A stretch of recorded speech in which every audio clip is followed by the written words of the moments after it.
that really? That's awful. Anyway. Let's see. I don't have anything else There's that that bin works. right there. Put it in an empty box of Clorox tissues. See if it's How would that in work? there.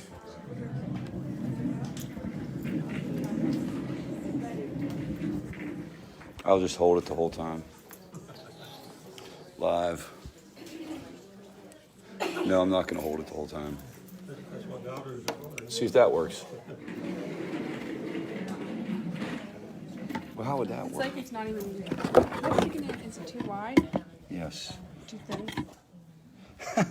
Hold this for a second. This is ridiculous. This is insane. What is this? I don't want to be on there.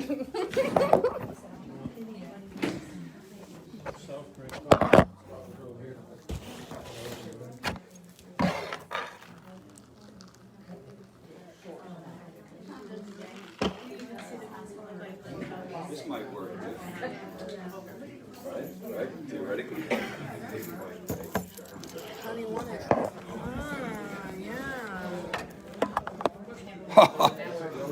Yeah. Genius. I am a technological Nice. genius. Oh, Maybe make all some right, money guys. selling those. Thank you for being here tonight. Can you get that door over there? And then also, I'm going to turn these lights on so the people in the back don't fall asleep. Wake it up. All right. So, again, we will finish, around 7:30 tonight. We usually go to 8 if this is your first time here. Come next week, be prepared to stay at 8 o'clock. Tonight there's some football game or something happening. I'm not sure. Apparently it's pretty important. I'm going to do some of the basics tonight. I'm going to go over some of the fundamental stuff that you deal with when you're dealing with a substance use disorder. I had people send in questions today, so we put this online, and I asked people to put it, if you have any questions or things you want to talk about. And different ideas were thrown around, like talk about some boundaries, talk about dealing with mental health, dealing with trauma, that kind of thing, and how that might impact a person who's going through substance use disorder. I will talk about that as I go through the presentation tonight. And then anything else that you guys want to discuss as it comes up, just ask questions and we'll go ahead and tackle that. And if anybody out there on Facebook land has any questions, send them in and we'll try to answer those as well. It's difficult. You kind of like, what do we do if we have somebody that we love that's dealing with a substance use disorder? Where do we go with it? There's no easy answers. We've talked about this a lot in here before. It's an ongoing process. We wish it was an event that you take care of and boom, we're good to go. Typically what you want to do is you start with any healthcare issue. You start with learning about what you're dealing with. And a lot of folks in here have heard this stuff before, but bear with me if you have, because we're going to do it again. First of all, this is who I am professionally. I'm a therapist. I worked in this field for about, I guess now coming up on 20 years, believe it or not. And I've been in recovery for almost 20 years too. So I jumped into this business right from the base start when I got into my own recovery. For me, it was opioid use disorder. I was in a car accident. I certainly had an alcohol use issue going on before that, but I probably would have used and drank socially or out of control, but socially out of control. Do you guys know what I mean by that? I'm going to talk about that tonight. There's a term for it. It's called risky use. But, let's get real. It's socially acceptable to drink. Tonight at the Clemson, at the game, there'll probably be commercials about alcohol and having a good time and all that kind of stuff. So that would have probably continued, but this opioid use disorder, this opioid addiction, it jumped on me like it's very hard to explain.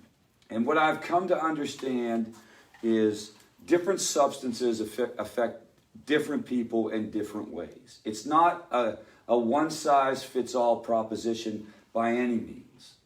Certain things are more addictive than others. Certain things are more appealing to certain people than others. You'll hear people talk about it like this. Folks that are attracted to stimulants, folks that are attracted to things that get them going, you call them team go.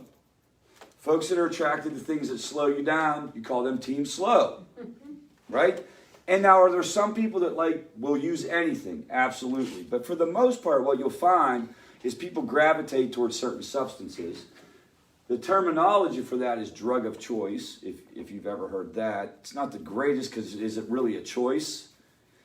Well, if you believe in substance use disorder, severe, or addiction, it becomes not a choice. And we're going to go through that. Why do we talk about getting the family involved? Because the family is closest to the problem. If this is the person dealing with substance use disorder, family and friends, really, a lot of times you'll hear this. It's really only the family and friends who know what's going on. Many times the workplace doesn't know, school doesn't know, everyone else out there in the world doesn't really know, but family and friends are certainly dealing with this. This is Rich out here. I'm, 5 stages removed. Hey, we're over here, come get help. So we want to try to get the family educated on this, and friends, but at this group, mostly family shows up. Learn about what it's called, what to make of it, and hopefully how to respond if the person is struggling with it. And a lot of people deal with this, guys. It's not, this room should be filled 30 times over if you believe the statistics around this issue. About 10 to 12% of people that will deal with the addiction, the worst manifestation of this. If you crank it up to risky use, that's another 25%. 50% of Americans report that they've dealt with a loved one who has this issue. Think about that for a minute. That's 1 out of 2 people that you run into are directly dealing with this. But that's not what we're told. We're told that it's shameful and you should hang your head and you should, be anonymous and don't let anyone know what's going on with you. And what that does is it creates this level of shame that makes it really, really difficult for the person to seek help, but it also makes it very difficult for the family. It's not like talking about another healthcare issue. We want to try to blow that up and throw that out the window, man. This is a healthcare issue. There's not one way to handle it. There's no right or wrong answers. It's a process. And the family is deeply, deeply impacted. If you're here and you're here for the first time, understand something. That in finding a way to try to take care of yourself through this process is essential. There are about 70 different stress-related issues that family members of substance use disorder, I mean, you're 5 times more likely to wind up in the hospital than a normal person, a person who's not dealing with this. Stress-related issues, you don't sleep at night, constantly thinking about it, your stomach's upset, blood pressure issues, all of the above. So let's start with figuring out exactly what we're talking about. And I'm going to talk about it from 3 different angles. This is just a really fancy way of saying some people. So this is to try to explain what's going on with your loved one. Why are they in this boat? Why are you dealing with this? The first explanation you'll hear people talk about, some people are born just straight up with less dopamine. Technically less dopamine receptors. Dopamine is the neurotransmitter that allows us to experience pleasure. And the theory here is if you have less dopamine in your brain or less receptors in your brain, you're going to be very, very susceptible to do all kinds of different things that will crank up the dopamine, all kinds of different things that will crank up the excitement. This is like you're living life kind of like you're bored, like living life on a 5 and you want to live life on a 10. So this is also an explanation for things like ADHD or impulsivity or risk-taking behavior. If you've ever known anybody who just more likely to jump off a high cliff into a shallow body of water or take all kinds of different risks. That's an explanation for this problem. Another explanation is co-occurring disorders. If you're depressed, you're more susceptible to have an issue with this. If you have trauma in your history, you're more susceptible. Those are also common, but let's get on the record, anybody can become addicted to anything.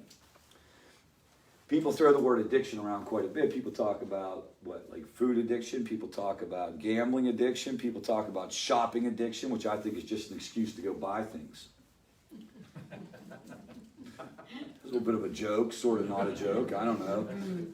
I don't know if I buy that all those things exist. I'll be perfectly honest with you. I'm not sure that I buy like shopping addiction is. It's certainly not equal to putting a chemical in your body that changes the chemistry of your brain. It's one thing to have an internal experience that you want to seek out again. It's a whole other thing to take this substance, right? Put it into your body and you have this effect that you become addicted to.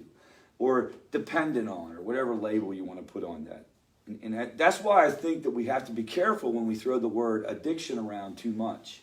You can water it down a little bit. This is a very specific thing, because what happens is you get, as a person dealing with it, you know that there's a solution or a perceived solution. And it's this thing out there that you get, and it almost becomes, it's three different things in one. It's biological, there's a physical part of it, it's psychological, and it's social in nature.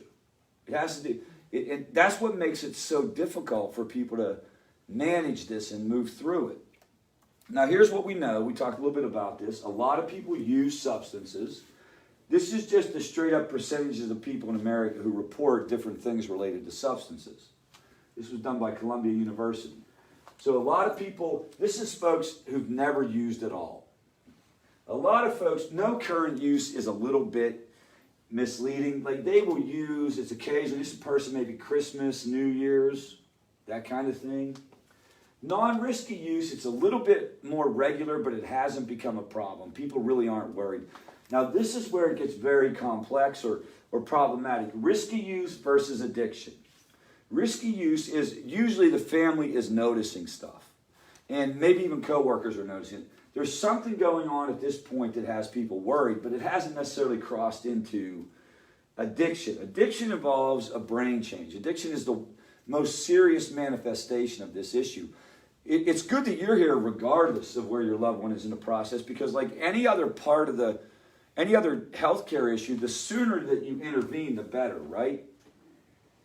It's a heck of a lot easier to talk to somebody here than it is here. But the problem is in America, we say, how many people have heard the phrase, wait till you hit bottom?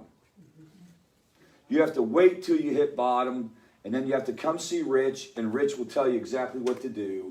We just don't believe that that's the case. We don't believe that's the way to approach this. We want to encourage family members, and for that matter, people dealing with this issue, to think of it as a healthcare issue, a healthcare concern that's very similar to something like diabetes or other type of healthcare issues where you have to change your lifestyle in order to be okay. Think about something like heart disease. Heart disease, you have an equivalent of going to rehab. You go into the hospital, you have an event, you wind up in the hospital, you get stabilized, and what do they do before you leave? They tell you to do certain things. They tell you to take medication. They tell you to stop eating this food. They tell you to exercise. Now keep that in your mind. Most people leave and they don't do it, just so you know. Most people do not follow their doctor's recommendations. I've told you the story that last year, I guess it was last year, it was almost a year ago, February, when I went to my doctor and he told me he thought I had pneumonia and he wanted me to go to the hospital. And I said, I'm not going to do that.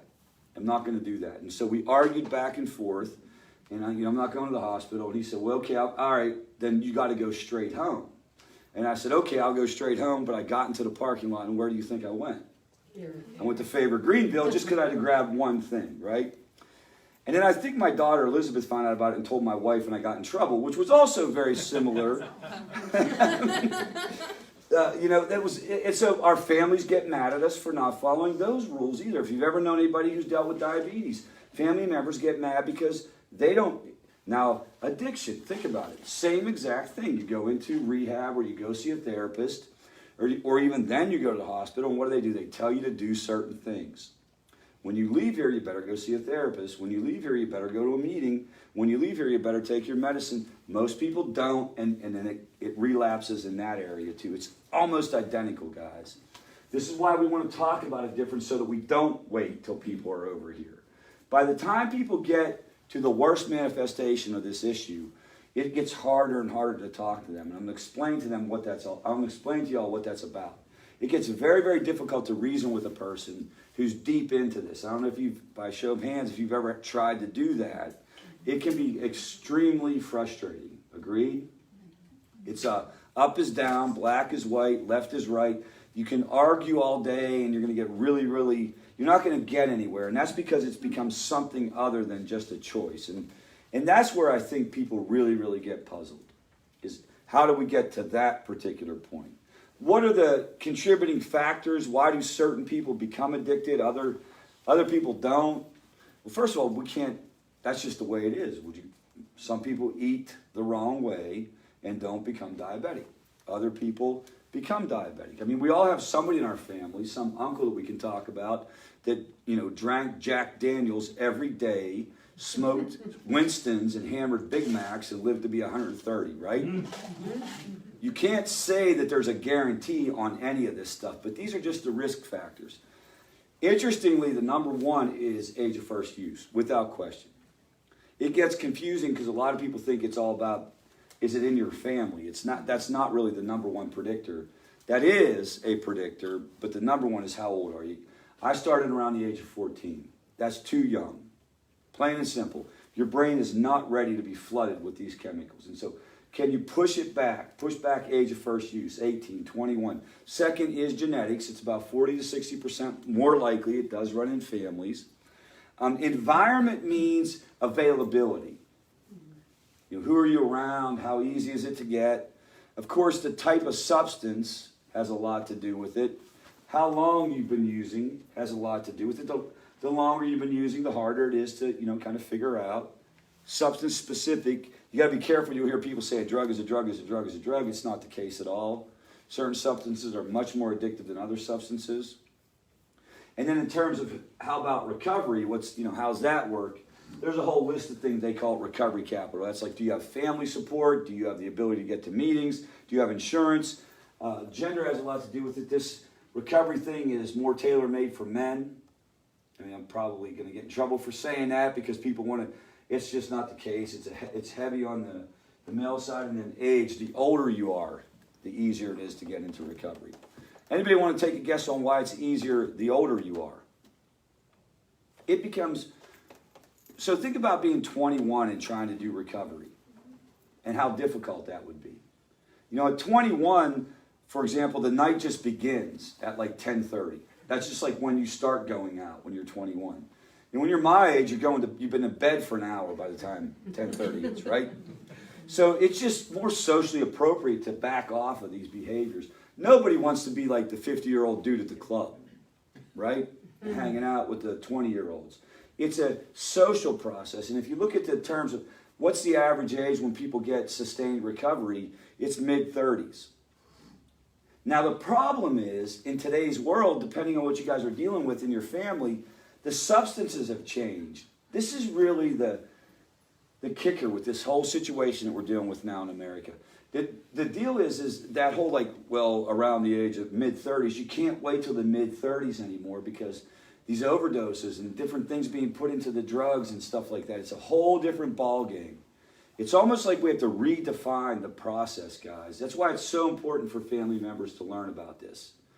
The regular way that we've handled where the progression kind of gets worse and the person, hits around 35, makes some decision. A lot of people won't make it to 35. So we got to figure out a way to up the ante.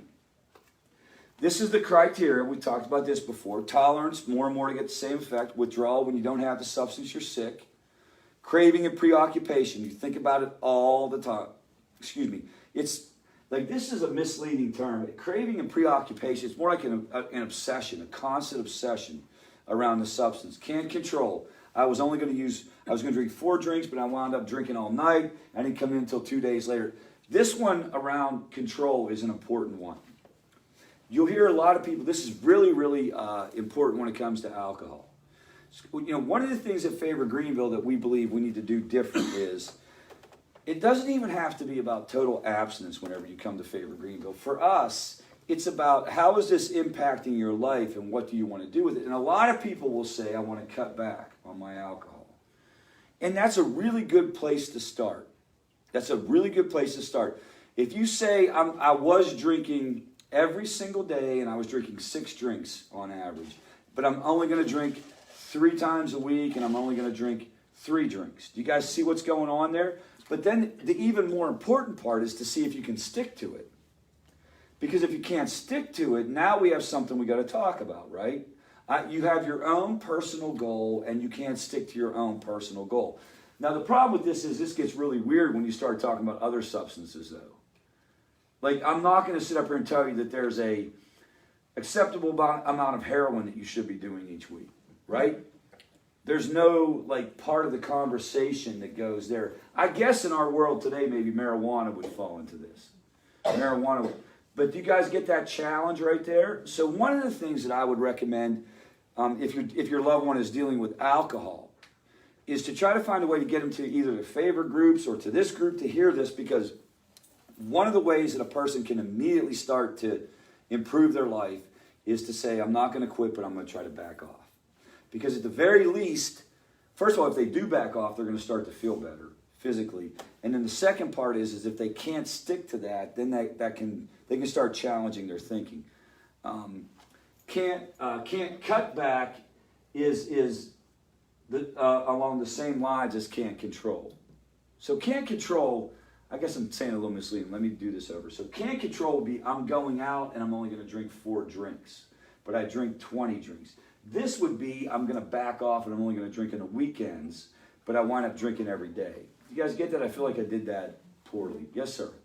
So a heroin addict that moves on to, moves away from heroin, say marijuana, is that a reasonable interim step? It is.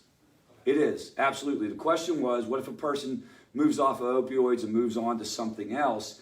I would say that's an interim step. And to be perfectly honest, that people may do that. And there are people out there that favor will never see that are doing that every day. You know what I mean? And the treatment system will never see that are doing that every day. Really what we think is your life improving and are you stable?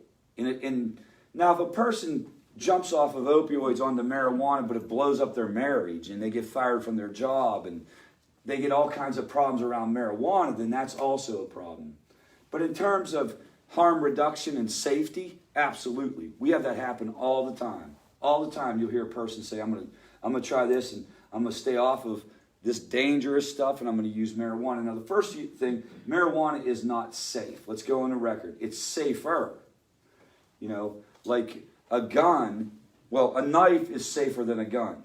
Do you see what I'm saying? But so if somebody said like pick one, I'd absolutely say that. In an ideal world, a person tries to practice abstinence, but we want to be realistic, right? Many people try to do that. If they can't stick to it, it goes to kind of like a can't cut back area. We think that the best way for people to do that is in a conversation, though, so that they can get feedback along the way. So, you know, talking out loud to somebody can help you figure stuff out. Problem is a lot of people won't bother coming in and talking about it until they're ready to quit because they've been told that by the world. We think you should come in and be talking about it or at least be thinking about it along the way.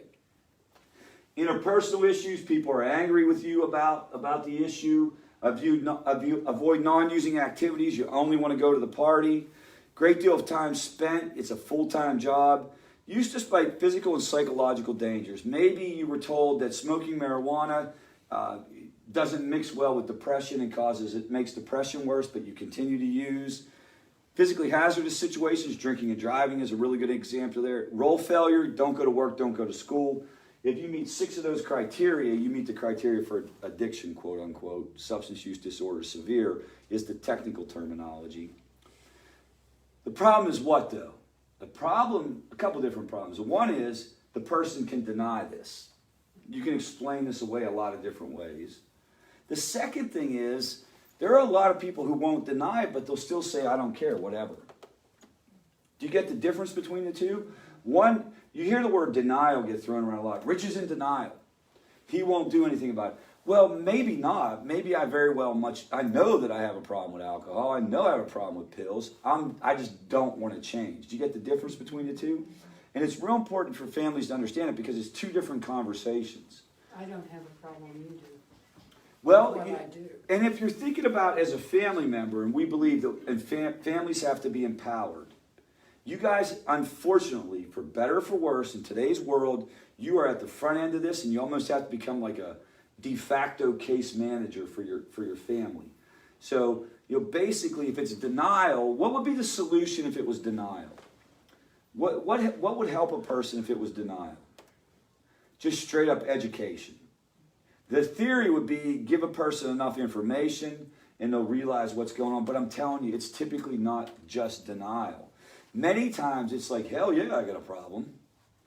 But I don't want to do anything about it. It's 2 different things. It's not like I don't have a problem.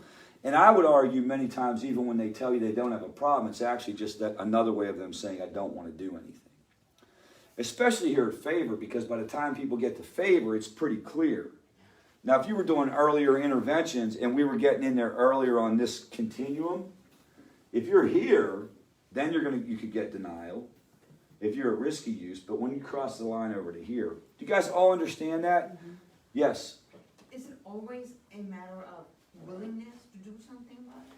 No, it's people. I think that people have to eventually become willing to continue a process. You know what I mean? So people will frequently say somebody with addiction has to want it. Somebody with addiction has to hit bottom, have enough pain in their life to want it.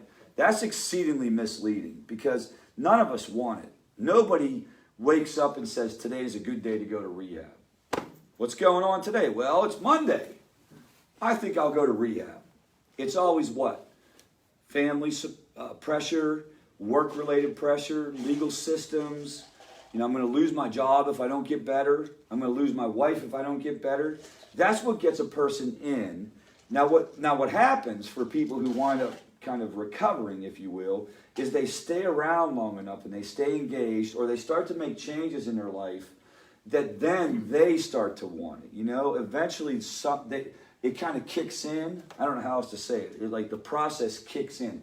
And you may have had experiences in your life with things you've changed where it was like that. People say, how long do you have to do something until it becomes a new habit? And it's not 21 days. It's 66 days if you believe the research. And that's a bunch of different habits. They measured it. What's the average amount of time? 66 days. But the truth is it's individualized, right? How long do I have to go to meetings? How long do I have to talk to a therapist? How long do I have to talk to somebody before I feel like I really want this and the momentum's going to carry me through? But for the record, guys, the overwhelming majority of people wind up doing recovery because they have to, not because they want to. And that's where that whole hit bottom, tough love thing gets weird. Because the theory is you have to allow your loved one to experience what? Enough pain that they will become internally motivated to go get help. So I get that in theory, but the deal is in practice, that's not how it usually works out. You'll find that people wind up walking in here like at all kinds of different stages of this process. There are people who will tell you they're coming in here after things started to get better. You know, and then there are people who, and you may have experienced this, there are people who've had, like, they're at bottom, but they're unwilling to do anything. Like, you can't get any lower than where they are. So you can't tie it to this idea of willingness and let me make, you know, the question is, what do you do as a family member, or what can you do as a family member to maybe help them along in that decision? I'm going to talk about that as we go through. What other questions about this part of the process or thoughts? You're saying that rarely is somebody internally motivated versus external motivation to seek recovery? Rarely is anyone internally motivated initially to start the process. Now, all of us, I believe all of us that are still doing it eventually become internally motivated. Like at a certain point, I start doing this for myself. But I start the entire process because my wife's going to kick me out of the house if I don't. Do you follow? It wasn't my internal decision. It was externally motivating to get me going. Eventually, though, it does become. Well, can there be so much external motivation that it suddenly turns into, I mean, it's just the weight of the misery, Yes. and hurt and everything, that it can... That is exactly right. Do you guys understand? So the external motivation may not be like a person saying something or like the legal system. It may be the health of the person many times will push a person there. But something happens outside of them. It's not this psychic kind of change where all of a sudden they wake up and they say, I'm going to go do this.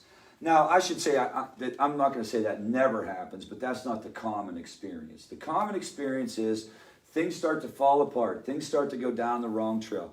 You know, a doctor says something to a person. A family member says something to a person. The legal system gets involved. Many times people say, you can no longer live here if you're going to continue to do this. And I go, okay, I'll go. When I was running rehabs, I mean, I would spend the first 2 weeks when people got there trying to work through how angry they were there that they were there. It wasn't not enthusiasm. And then even when they started to comply, with rehab, it was because of the social pressure that was on them and because the expectations that we put on them, not because all of a sudden they switched. The idea is, how long does it take to get there? This is really the tricky part, if you want to be honest. One of the things about rehab, probably one of the most honest things that we could say as a country about rehab is that if we're not going to make rehab 90 days to 6 months, why do it at all? If you really want to get down to it, unless you're going to do rehab for like, I don't know, maybe I could get down with 60 days. Do it long enough that the person actually, it kicks in. 30-day rehabs, to me, are relatively useless. How about the intensive outpatient program? Do you call that rehab? In that, So that's a great question. 60 days or, Yeah, that's a great question. Residential for 60 days? I was just talking about residential. Okay. So I think intensive outpatient works for a lot of people too. If you can keep their head in the game, for that matter, favor meetings or AA meetings or NA meetings or even going to a therapist, to be perfectly honest, if you can keep the person going, the odds are that they will eventually start to change their mentality. But the problem is about 9 out of 10 people quit going. Do you guys get that? The odds for recovery are actually pretty good. It's around 70%, which are pretty good for a chronic disease. But the problem is 9 out of 10 people quit. And why do they quit? What are your guesses? I'm okay. Could be that. Somebody says something that sideways makes them mad. Too many left-handed people at the meeting. Too many tall people, too many short people, too many old people. Maybe they screw up and they say, yeah, throw the towel in. Have you ever started a New Year's resolution and not continued it? Why do people quit?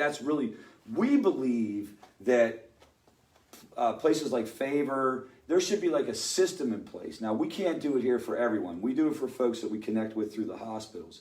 But there should be a system in place where everybody, they kind of have a staff member chasing them a little bit, because we think if you get them over that hump and keep them coming back and keep them coming back and keep them coming back, that's where you might see better success. But really, guys, most people will just screw this. Only about 20% of people who go to detox do anything when they leave. And you're just not, it's not that quick. You don't get better in 7 days. Yes? I so agree with the 30 days of not doing it. But Right. One thing I would say is, for us, our experience anyway, 30 days helps to plant further seeds. And 30 days is important from a safety point of view. You got, And I think it puts more groundwork in there, Yeah, you know? so when I say 30 days doesn't work, I shouldn't say it that way because it's sending the wrong message. 30 days is not the optimal period of time to maximize the likelihood that the person's going to keep it, maintained when he leaves. But 30 days is absolutely necessary in many cases to even stabilize a person. Now, detox is shorter, guys, just so we're all speaking the same language. Detox is the 100% medical intervention that's associated with this issue. It's not, there's some counseling that goes on, but it's more about making sure you're not going to die from a seizure if you're coming off of alcohol. Making sure that you're able to get through the opioid withdrawal.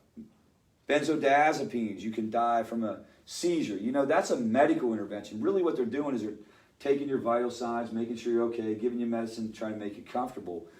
Then after that is the rehab part where there's counseling.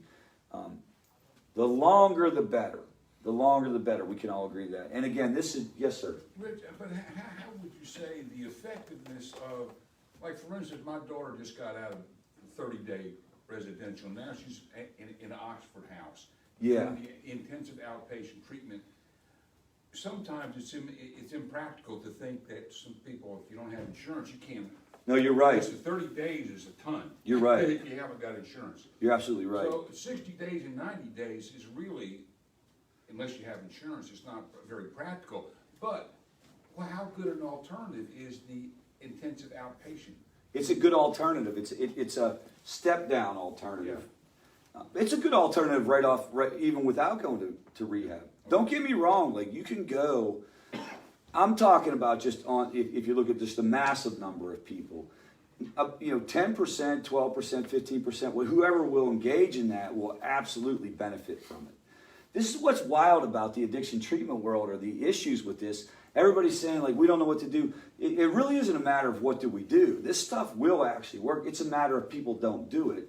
And our society says it's okay for people not to do it because it's on them, and whatever happens, happens. And if they want it, they'll come get it. That's where I think the disconnect is. Do you guys see what I'm saying? All these things work. It's actually not rocket science how you get better from substance use. You stop using the substance, you typically go get some counseling, and you start to work through this process. And here's what happens. The longer you go without using, the easier it gets without using. And eventually it gets to a point where you're not even thinking about it.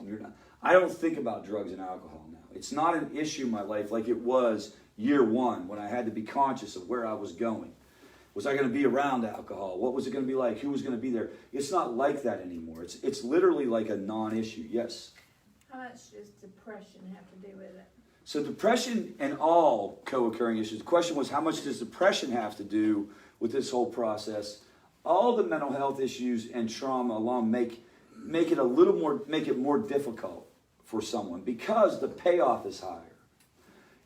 Let's just take depression for example. If you're depressed and the only way you find to get through the day, or the only way you find to get out of bed is a substance, that makes it more of a payoff than it does for somebody who's not depressed. Right.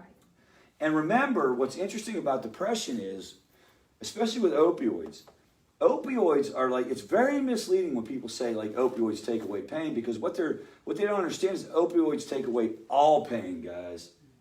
Not just physical pain. When I was on opioids, everything was okay. Let me take that back. When I first was on them. When I was on them for a while, nothing was okay. But you get, like, the payoff was beyond just the fact that I wasn't taking them because, I was getting physical relief. I wasn't even taking them just because I was getting high. Everything was gone. It relieves all pain, all psychological pain, all worries. Boom, gone. Can you see how attractive that would be, especially for somebody who was depressed? How about somebody who's traumatized? Picture somebody who went through serious trauma as a child, and then they get a hold of a substance that takes that away. Now, that goes from like here to like boom. This becomes a lifeline. Where it gets problematic, guys, is we think of it as these guys just want to party, they just want to get high, they just want to have a good time. And it might have started off that way, but it moves into a whole nother thing. It becomes a survival mechanism. It becomes this, I have to have it, not I want to have it. And again, this was an illustration around the brain and how, if there's one message, if you have kids, grandkids, or whatever, teenagers, middle school kids, like one of the things is age of first use. Wait until you do this. America, change the drinking age to 18 so we can have realistic conversations with our kids. Every single kid in this country knows that when they go to college, they're going to get hammered. But we tell them they're going to wait till they're 21. And they're like, that's it. You see the disingenuous nature of the conversation. Wait, go to any average college campus on a Friday night, and it is not Kool-Aid and birthday cake. And we can say how it should be, right? It shouldn't be that way. And look, you don't have to make eye contact with me. Some of y'all I know were probably better behaved than I was, but I did not wait till I was 21, guys. Surprise, surprise. Yes, Carolyn, I'm sorry to let you down. But even at 18, your brain is much further. Like when you get into that 14-year-old range and you're like here, when you see the blue part of the brain, what that is, guys, that means it's matured to the point where kind of like you're grown up, if you will. Have you ever noticed a teenager just in terms of their ability to like think clearly? Have you noticed that their mood swings start? You ever have like a 14-year-old, like he wake up one day, you're like, who took my kid? Yeah. And replaced them. him. That also happens as they get older. Right. For some. Yeah. And if you talk to insurance companies and stuff like that, they'll say that doesn't really happen until they're 24. That's why insurance rates will sometimes go down when you're 24. You're a little less likely to back into trees and stuff like that. That's the brain developing. Are we all on the same page? And so if you didn't flood your brain with the chemicals, the theory would be there'd be much less susceptible to the substance. And then what happens is basically, let's just say this is how feeling normal is. All right, so you're feeling normal. This is a 10. You're at the 10. This is like everyday life, content, everything's cool. Somebody with depression or trauma, or even somebody who was born with some of the hyperactivity symptoms I was talking about, you're walking around in an 8. You're not experiencing life quite as a normal person. Now, one of the things I'm starting to say about this is I don't know if there is any normal people. I just want to go on the record and say that. Or maybe we're all abnormally normal. You know what I mean? But let's just pretend that you're a little bit susceptible to this. Maybe you have some depression, some anxiety, and you get a hold of a substance and it's like, boom. Not only are you okay, you're more than okay, and this is attractive to you, so you go back and do it again, you go back and do it again, you go back and do it again. What happens is, guys, the brain backs off the production of dopamine. Flooding your brain with anything is not good. There's this process in the human body called homeostasis, which basically means the brain and really any part of our body, we will constantly seek balance. So if you flood the brain with the neurotransmitter dopamine, it starts to back it off. So now, whenever you don't have the substance, you're at a 6. Well, next time you can only get to a 12, and then so on and so forth. And what happens is, guys, you can no longer get the desired effect of the substance. And this is actually what addiction is. This is partying and having a good time. This is what addiction is. And what you'll find, and you can talk to your loved one about this, you'll see, if they're honest with you, you hear this from them, that they're not even getting the effect that they want. They're not using to try to get high anymore. They're trying to get normal. They're trying to feel okay. And if you've gone through it yourself, you know what I'm talking about. You're seeking this just to get through the day, not because you think you're going to have a great time. Is that when they start using more and different things? Yes, you jump into other stuff. You try and try and try and try and try. This is just where the absolutely unacceptable head-scratching behaviors come from. How many times have you said this or have you thought this? Somebody just said this to me tonight. Because, I mean, if I didn't nickel, what were they thinking? What were they thinking? Like, we do things when we're in active addiction that leaves our family members and our coworkers and our friends, like, literally like, what the hell was that? Why would you go do that? It's because there's no logic involved. It isn't about, like, should I do this? This might be about, should I do it? Should I not do it? This over here becomes, you're trying to survive. Your brain is basically in a panic state. And that's because of the production of dopamine has been shut off. Okay? That's the technical mechanism behind it. But you don't even need to think of it like that. Can you see the difference between the two? Carolyn, did you have a question? So when they have those days, if you will, where they seem normal, regular, coherent, Yeah. how does that happen? Because people bounce back, especially young people. I just happen to know what you're dealing with. Like, here's one thing. I don't know how old your loved ones are. Like, one of the things is let's just say 30 and under. They're going to bounce back. You know, 25 and under for sure, man. You know, you bounce. The one good thing about dealing with young people in this process is they're resilient.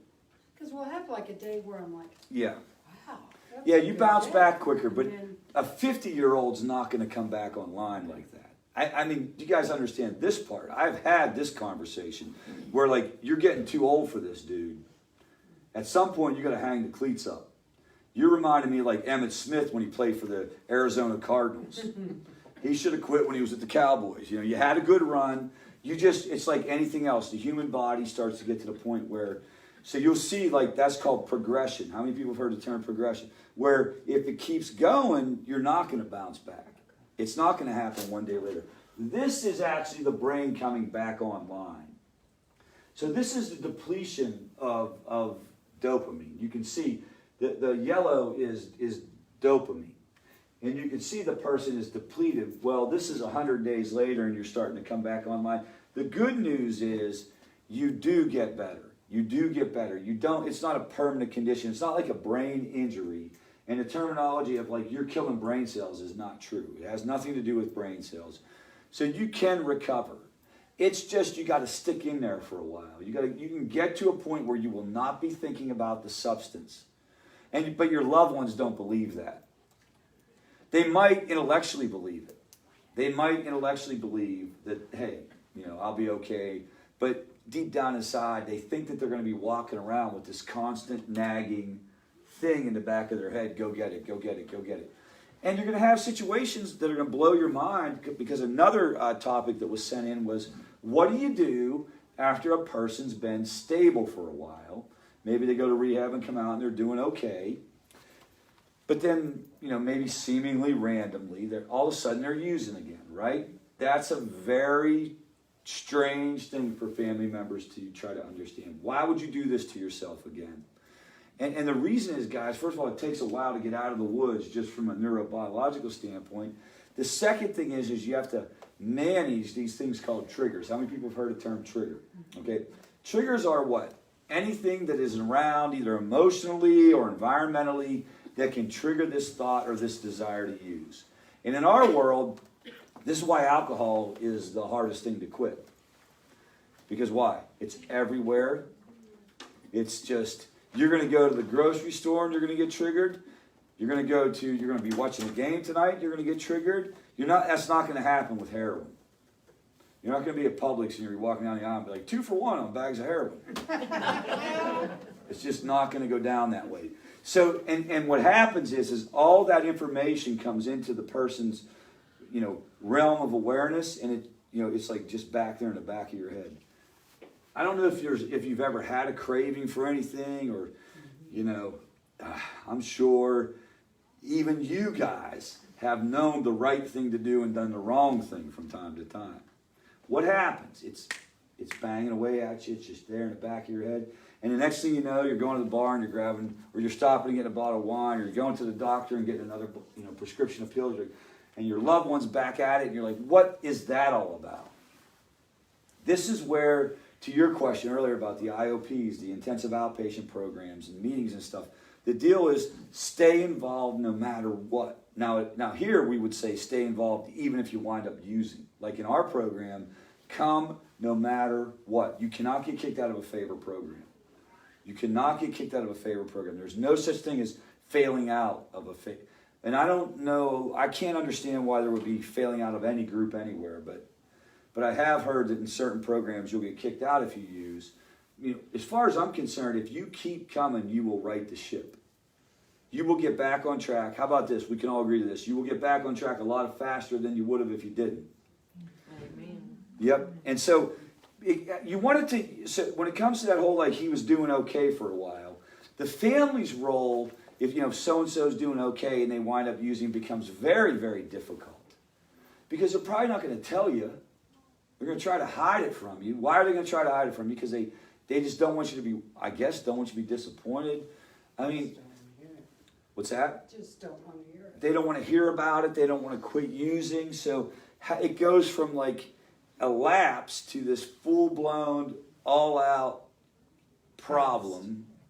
So somehow what do we do if they get off track? It's how do we get them back on track? It really is what it comes down to. But it's an incredibly difficult conversation. Incredibly difficult. I say this all the time in here.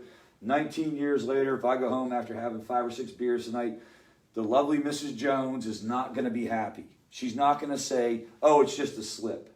You get it? She'll either kick me out right then or kill me in my sleep later on tonight. One of the two. Oh, it's not funny, Carol.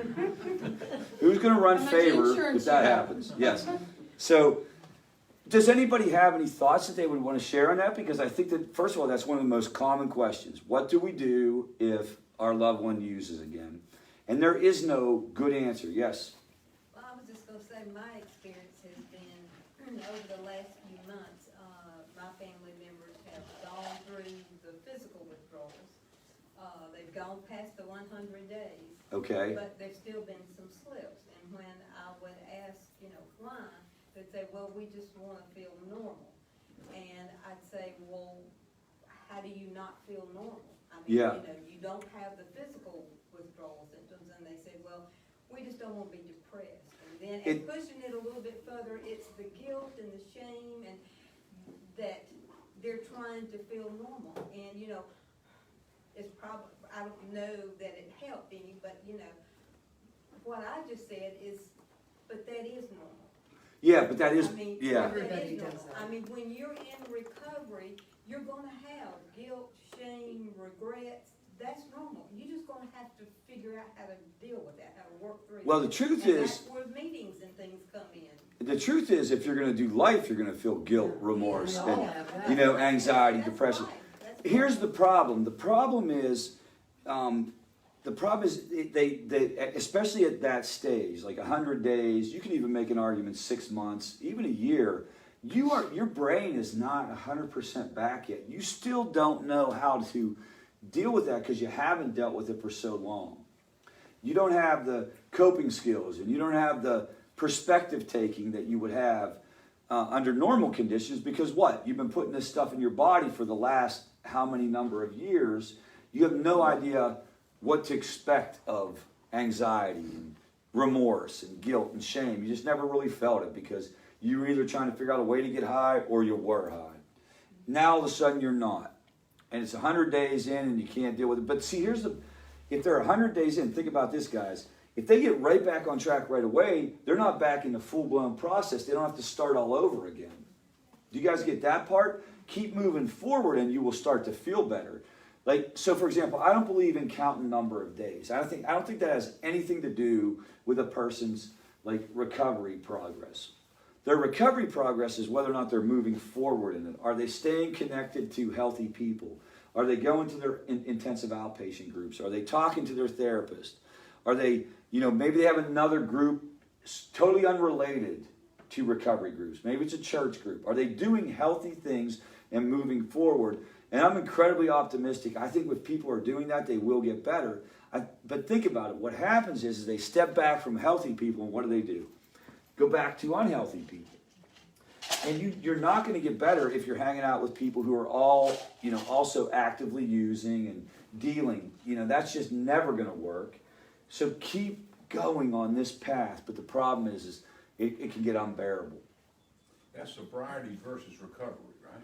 You got to try to make that the priority. But here's an even better way to say it. It's the priority. It's first, but it's the priority no matter what. And this is another thing. We don't care what that looks like. This is a very important thing. I believe you can find like healthy people in a lot of different places, but you got to be intentional about it. You're not going to find it at the bar. Well, you can find healthy people at the bar. I shouldn't say it that way. Everybody who goes to bars like, oh, you just sit. You're not going to find it with the party crowd. You're not going to find it with the people you used to use with. I'll give you an example, like exercise. I cannot tell you like the recovery exercise movement. I don't know what to actually call it. It is growing and it is exploding, and you're seeing these recovery gyms everywhere. And what's becoming is that this is a healthy group that isn't necessarily doing meetings the way I did meetings. Like when I did meetings, I went to a room and we sat in chairs and we talked about things. But this is a meeting too. When they go and they're all trying to lead a healthy lifestyle and they're working out and stuff. And to me, that's just as effective and just as appropriate as any meeting that I went to.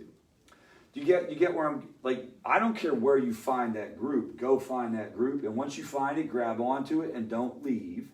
And then the cool thing is, and I know I can tell you, if you put yourself in your loved one's shoes, I did not believe this. I never believed when people told me when I was going to meetings that you will get to a point where you're not thinking about this anymore. You will get to a point where you're just a guy who doesn't use drugs or alcohol and you're just doing your thing and it won't be this obsession. I did not believe them. Do you understand that? I thought that they were like used car salesmen. But I kept going anyway. And what I found is that they were telling the truth. And the most liberating thing in my adult life is whenever I realized I went a day without thinking of using. Why did you go back? Why did you just keep going even though?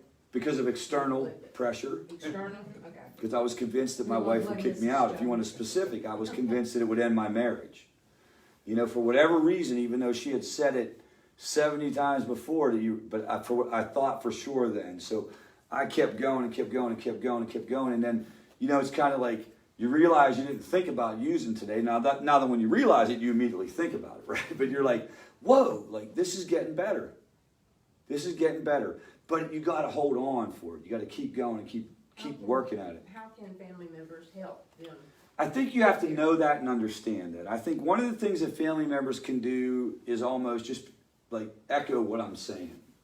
You know, unless the person's just absolutely not going to want to hear from family, because sometimes that'll be the case. But like, well, you don't know. But there needs to be a message of hope that it's not going to be like, how do I want to say it? I mean, it gets easier. It gets easy.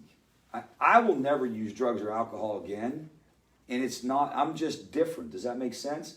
And you want the person to know that it's not this like heavy lifting, oh my God, experience their whole, because who wants to hang on for that?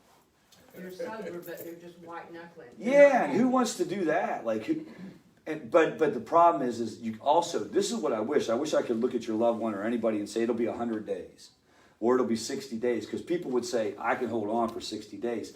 The problem is it's different for everybody. It's not the same. That's the really tricky part. You can't promise anything.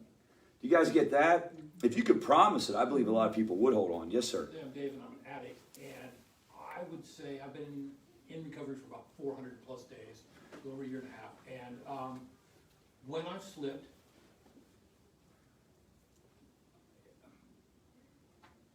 so I'm going to say I wanted to, but It was I a can't decision. tell you why. I can't tell you why. Yeah. And your loved ones likely can't tell you why either. Yeah. Yeah, and how about this? Like, this is a really good point. I'm glad you said this, Dave, because at the end of the day, sometimes you'll just do it again. Do you know what I mean? Like, sometimes there isn't a cause, and it's just like, I'm just going to try this again, just like you would if you were on a diet, and you were like, I went out and ate pizza tonight. I know I shouldn't have done it. I've been doing great for a while. The difference is what? When you go out and eat pizza, nobody's going to really freak out. Plus, you're not going to go steal the car and hold up the Spink station. You follow what I'm saying? Like, pizza doesn't generally cause that. So the problem is like any kind of use turns in the public's mind or in your loved one's mind is what? There is no like slip. It's all boom, game on. And what I'm telling you is that's not actually reality. People make mistakes in many different ways. Yes. So when they go, and I guess I'll ask you, when you go back out there, if you don't go back out and use your drug of choice first thing, do you feel like you are more likely to come back? So I've not Use a been out. lesser drug? I've not been out for more than a day or so. I've not gone out for 2 weeks. Okay. I haven't used my drug of choice in probably 20 years. Okay. And yeah, I really don't know how to explain it. All So I you can just say, kind of tried other things to see if it so helped? alcohol is available. Alcohol is what caused me a problem. Cannabis was my drug of choice. I can't do it. I live in South Carolina now. I can't go to the store and buy it like I used to. Plus, my company doesn't allow it. So Yeah. Okay. Yep. So I turned to alcohol when my drug of choice became illegal for me. Gotcha. Now, and you will hear this. It won't be quite that same scenario, but you'll hear things like we were talking about earlier, where like a heavy duty drug is substituted with something else. The part of it that complicates everything is that people disengage with the sensible people who will help them figure this out. Yeah. They operate in this world of I'm either in recovery or I'm not in recovery. Do you guys see this? And if I'm not in recovery, well, I'll come back when I have to. And I can't go to your stupid meetings. And that is really what the Right, problem is. If you want to be honest, man, like the deal would be if people kept coming around and talking about it, if they took an hour a day to go to a meeting and explore it, no matter what, you would see much better results. But we live, it's like a black and white world. I'm either doing great or I'm doing horrible. Yes? I just don't understand why, if you know when you've been off of it for like a year and a half, for instance, my daughter was off of drugs and alcohol for a year and a half because she was simply in complete liver and kidney failure. Yeah. She was orange as an orange, with her blonde hair turned taupe. And Right. she wasn't gonna survive, they didn't think, but then she did, and she's been off of it for a year and a half, and by golly, now she's back to it. She was completely done with dialysis after a year and a half, even though her kidneys were just 15%. And so now she's decided to go back. Now, I don't understand, if you know what it's going to lead to, if you know that your family is going to not want to be around you, if you know you're destroying everything around you, why would you take the chance and do that? I cannot comprehend that. Because you tell yourself none of that stuff's going to happen. You don't actually tell yourself you're going to drink the way you were drinking before. So it doesn't go down like this. I'm just going to go ahead and drink and screw my family and screw my health. It goes down like this. I'm going to have a drink. I'm going to have a drink. It's not like I'm going to drink. I'm going to have a drink. And then the problem is, because the person, again, is what? Totally quit and not getting any kind of psychological support. That turns into the obsessive stuff that I had. Remember I had the criteria up there? It goes from like one drink to the obsessive process. And then it goes right back to that out of control stuff. But when you first jump back in, you don't tell yourself that. You tell yourself, I'm going to have a six-pack, I'm going to have a drink. And that it's not a decision that a person makes to go the whole way back. And why would she make it in the first place? I would argue most of the time it's because they're not talking to people about not making it. Do you guys get it? Like, I've said in here, the genius of Weight Watchers, for example, is not that they actually know anything about like the science of losing weight. They try to make you think they do. The genius is they get you to come to these groups and they get you to get these apps because it constantly tells your brain to pay attention to this. Well, if you're not paying attention to like alcohol, to not drinking alcohol, you'll probably eventually give it a shot again. Because why? You're seeing it all day, every day. Everybody's doing it. I mean, could I have talked myself into drinking again if I wasn't in meetings? Absolutely. Absolutely. I would have been like, I'm not going to do those pills, but I'm going to drink. And then the question would be, I'd be taking a chance that my brain would then, remember, I didn't show the picture of the brain tonight. I'll show that next week. But it's not rational, guys. Your brain is literally like, it's not functioning at a rational level. So you tell yourself, I'm going to go have another drink. I'm going to have another drink. I'm going to have another drink. This is why a lot of people who have a liver transplant drink again. And that's the stuff that doesn't make any sense. Yes? Or with pills or something, you may be at someone's house. And there's an availability. There's availability there, and so you just say, okay, I'll just one or two or something. Then your mind thinks, why did you do that? Yeah, that happens a lot too. Why did you do that? Yep. But then you think about it again. And it kicks in a guilt cycle. Yeah. So you go and you drink once or you drink twice or whatever, and then you start feeling guilty about drinking once or twice, right? You know, if your family finds out that you're going to be alienated from your family, you start to worry about your health. So what's going to take that off your mind? Well, I'll just drink a little bit more tonight. Don't get me wrong, it's completely baffling. Then you get depressed again. Yes, and it kicks it all back off, and it is very baffling, guys. It's very baffling. And it's not, I'm not saying that you should ever think it's okay, and I'm not saying you don't set boundaries. But for your own sanity, understand that it's not logical. Like, it isn't like that. It isn't like, let me make a decision around this issue. And you don't go there thinking that's what you're going to Yeah, do. it's not. No. It's not. even Now, in your mind. now, I will say this. I will say one other thing about it. You could also get into a circumstance where you'll find that people will be not drinking for a year and a half or a year, and they really thought they could drink the whole time. That's also a very interesting, that's a different dynamic. Like, in other words, they'll kind of BS their way through the process. And would you guys agree with this? People will quit because of the external circumstances only. And they'll never make an effort to move to the internal. And that would be, let me give you an example, like somebody on probation who stops using drugs and they're just counting the days until probation is over. I have no idea whether that was the case or not, but can you see how if that's the way you approach it, then you're setting yourself up. We can't assume that people understand or where they're at with this just because of the obvious consequences. Because it's a different thing. It's a brain disorder. And that's where the family learning about it and really thinking about and talking through and working out in your mind, what are you going to do or how are you going to handle it if this goes down? And whatever this is, right? If they drink again, or if the drinking gets worse, or if they slip up one time, you start to think about how are you going to approach it and where are your boundaries? We support you wherever you're at in that process. We have family members that are at a point where, like, I've dealt with this so long that I'm like one and done. You know, I can't watch you self-destruct anymore. And if you're going to do that, I can't be part of it. We totally respect that. Then we have other situations where maybe it's a much younger person and it's a different deal. You know, there's no right or wrong way to do that part of it. You guys get that? There's no black and white on that. I will tell you, you're allowed to put your own feelings first, though.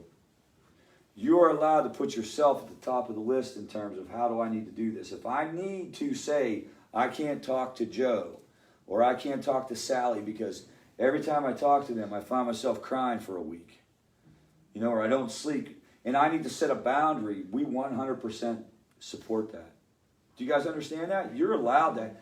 The deal is you're entitled to a life regardless of what your loved one's doing. And I'm just here to tell you what they're doing. I'm not here to make a mistake. I'm making excuses. Do you understand? I'm not saying it's okay what they're doing.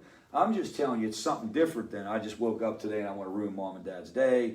You know, it's not like that. It's the choice kind of goes away. So, all right, well, it's almost 20 till 8, and I'm going to have to wrap this bad boy up because there's rabid Clemson fans in the lobby. So we see where the family ranks.